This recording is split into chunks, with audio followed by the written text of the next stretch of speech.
is Dato Lim Jock Hoi. I'm Secretary-General of ASEAN since January 2018. The work of the Secretary-General has become much more complex, multifaceted as we enter into next century, next decade of development.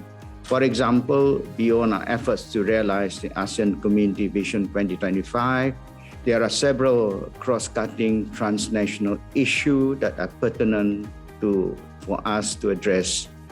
This being one example is climate change, sustainable development, and also digital economy, as well as the region recover from COVID-19 pandemic.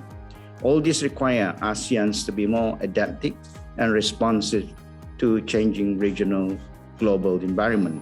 So, as a Secretary-General, I have consistently underlined the need to mainstream this cross-cutting agenda across our three community pillars. I'm pleased to say that there has been a few. One of them has been, as you say, elevation of the ASEAN-EU dialogue relation to a strategic partnership last December 2020. Of course, the new status reflects the expansion of our cooperation across the three community pillars, including political, security, economic, and social, cultural. And EU has been one of the major partners that have financed a lot of economic and social development and also provide a lot of funds to our development efforts in ASEAN. Another milestone is the conclusion of the negotiation of the ASEAN-EU Comprehensive Air Transport Agreements. This was achieved early this year, which will bring both the region even closer together through strengthened air connectivity, as well as enables a greater business, tourism, and people-to-people linkages. In this sense, as two of the most successful regional organizations in the world, ASEAN and the EU are very much partners in integration and development.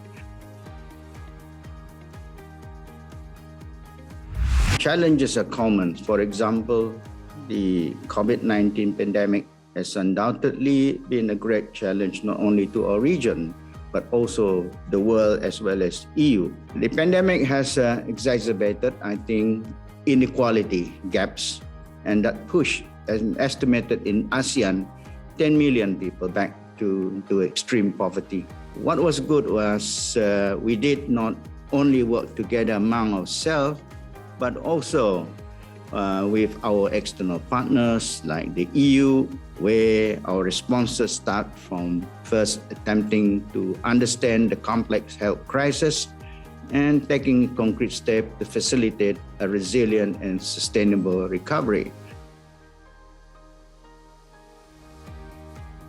As you know, the youth are the most important asset for both regions.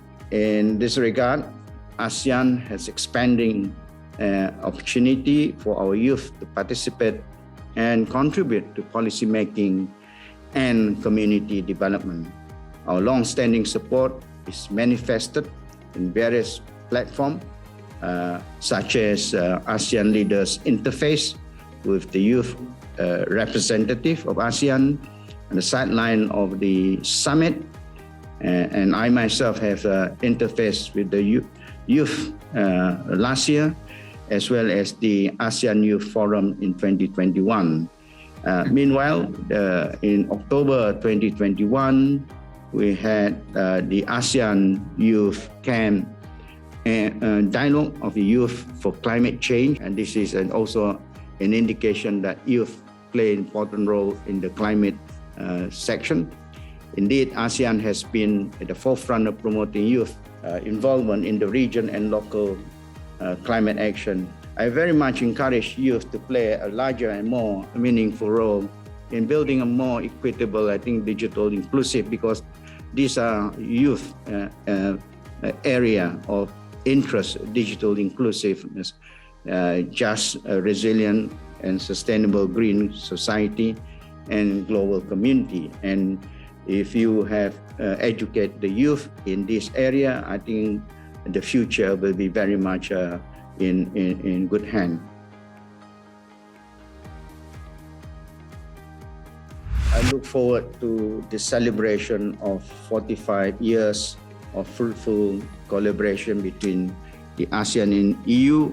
I'm sure with all the tools and all the platform that we have within ASEAN and EU, I'm confident that our future generations will be able to live in a peaceful and also we can broaden our relation beyond what we do at the moment.